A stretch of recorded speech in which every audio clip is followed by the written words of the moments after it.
प्रिय विद्यार्थियों, नमस्ते। आज के इस ई कंटेंट में हम चर्चा करेंगे प्रयोगवादी विचारधारा के प्रवर्तक कवि सच्चिदानंद हीरानंद वात्स्यायन अगे द्वारा रचित उनकी प्रसिद्ध कविता नदी के द्वीप। नदी के द्वीप एक प्रतीकात्मक कविता है जिसमें नदी जीवन धारा की प्रतीक है तो द्वीप मनुष्य का प्रतीक है।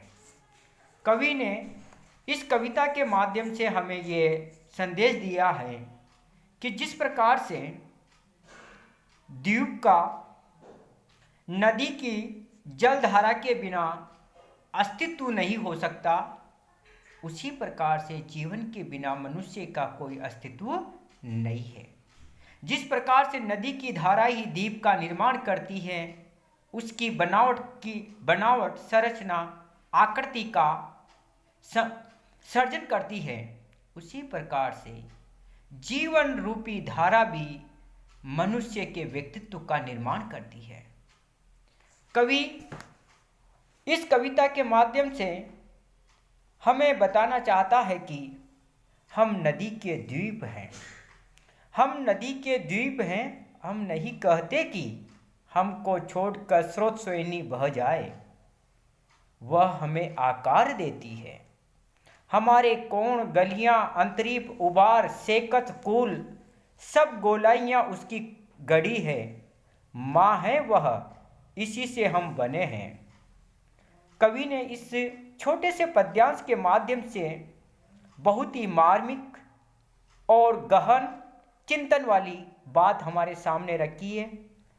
कवि कहता है कि हम सभी मनुष्य नदी के द्वीप हैं। हम नदी के द्वीप हैं, अर्थात हमारा निर्माण जीवन धारा रूपी नदी से हुआ है।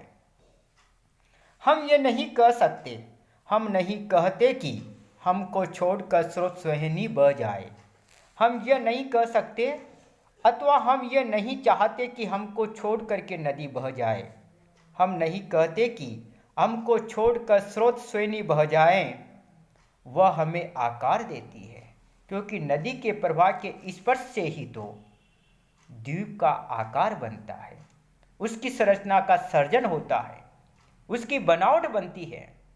इसी तरह नदी ही द्वीप को आकार देती है।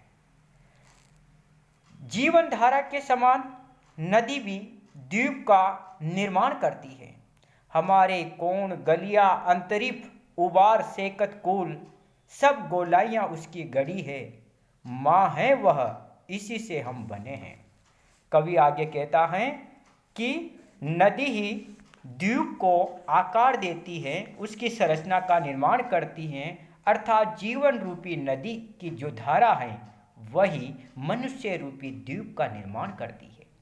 जीवन धारा के समान नदी की धारा ही द्वीप के कोण गलियां जलावृत भूभाग उड़ते हुए रेतीले टीले और किनारे बनाती है। सेकतकुल अर्थात रेत के किनारे बनाती है।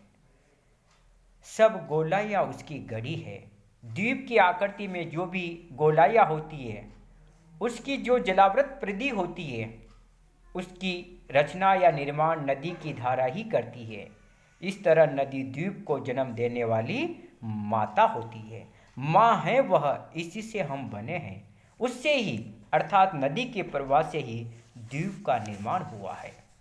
कवि यहाँ पर यह बताने का प्रयास करता है कि एक द्वीप के निर्माण में, उसके जन्म में, उसकी संरचना में, उसके सर्जन में, उसके निर्माण में जिस प्रकार से नदी की जलधारा का योगदान होता है, नदी की जलधारा ही द्वीप की जननी है, उसी प्रकार से मनुष्य के व्यक्तित्व, मनुष्य के सर्जन में, मनुष्य के निर्माण में जीवन रूपी जलधारा ही मुख्य भूमिका निभाती है। कहने का तात्पर्य यह है कि जीवन धारा से ही मनुष्य का निर्माण होता है। प्रत्येक मानव जीवन धारा से अलग होना नहीं चाहता है, क्योंकि उससे उसके निजी व्यक्तित्व का निर्माण होता है। जिस प्रकार नदी के निर्माण में नदी की धारा को प्रमुख कारण माना जाता है, उसी प्रकार मनुष्य को बनाने में, उसके व्यक्तित्व को निखारने में जीवन धारा का अत्यधिक महत्व है। इस कारण कवि ने उसे माँ के समान बताया है। आगे ने यहाँ पर रूपक द्वारा जीवन धारा का महत्व बता करके हमें मनुष्य जीवन में या व्यक्तित्व के निर्माण में जीवन के महत्व से परिचित कराया है। रूपक तथा समासोक्ति अलंकारों का साथ ही प्रतीक योजना, अप्रस्तुत विधान, मुक्त छंद की गहता, भावानुरूप शब्दावली के द्वारा इस पद्यांश का जो निर्माण आगे ने किया है, वह हमारे लिए प्रयोगवादी काव्य धारा को समझने का एक उत्कृष्ट उदाहरण प्रस्तुत करता है।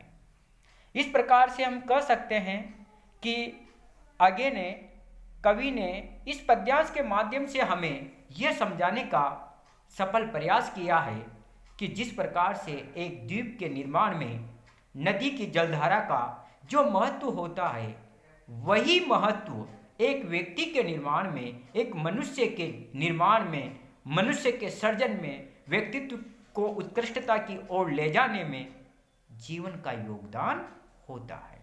जय हिंद, जय भारत।